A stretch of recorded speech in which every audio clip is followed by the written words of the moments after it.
दुसरा ग्रुप कोणता होता? माळसाई देवी ग्रुप. सर्वप्रथम आतापर्यंत पहिल्यांदा त्यांना शिकवण्याचा मौका मिळाला आहे दोघींना, कल्पना आणि मनीषाला. आणि त्यांनी खूप छान सांगितलं की बघितलं की नाही, मला इतकं आवडलं की त्यांनी सर्वप्रथम ठेवलं मी पहिल्यांदा की तुम्ही करा आणि गौरीपासूनच आपली सुरुवात झाली पाहिजे. आणि तुमच्या सगळ्यांचं मोटिवेशन पण त्यांना मिळालं आहे की तुम्ही खूप छान करा, आपण त्यांना देतो आहे. त्यांना काय वाटतंय मला माहित नाही, आता मनामध्ये भीती होती थोडीशी, पण ती आज तर नक्की गेली आणि फुल कॉन्फिडन्स आला असं मला तर नक्कीच वाटतंय.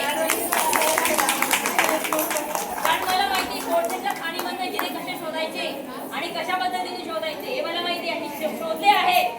काही हिरे पळून गेले आम्हाला हिरे झाल्यानंतर, काही हिरे पळून गेले, पण काही टिकून आहेत. जे पळून गेले त्यांना माहिती आहे, ते ऐकणार आहे माझं भाषण.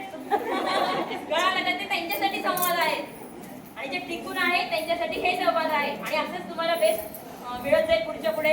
कारण की आपल्याला कसं आहे, आपल्याला जेव्हा एखादी गाईडलाईन मिळते तेव्हा आपला जो सुरुवात आहे पहिली पायरी कधी विसरायची नाही. कितीही तुम्ही वरती जाऊ दे, किती मोठं होऊ दे, पण आपण ज्या क्षणापासून मोठे झालेलो आहे त्या मुळाला कधी सोडायचं नसतं, कधी सोडायचं नसतं. जेव्हा मूळ सुकतं त्यावेळेला ते आज न उद्या ते झाड सुकतं, हे लक्षात ठेवा.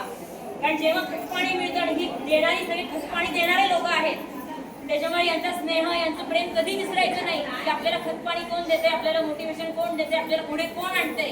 प्रत्येक वेळेस आपल्याला स्टेज डेअरिंग इथे आहे, दिलेली आहे प्रत्येक वेळेस, पण त्या आपल्या मुळाला कधी सोडून जायचं नसतं.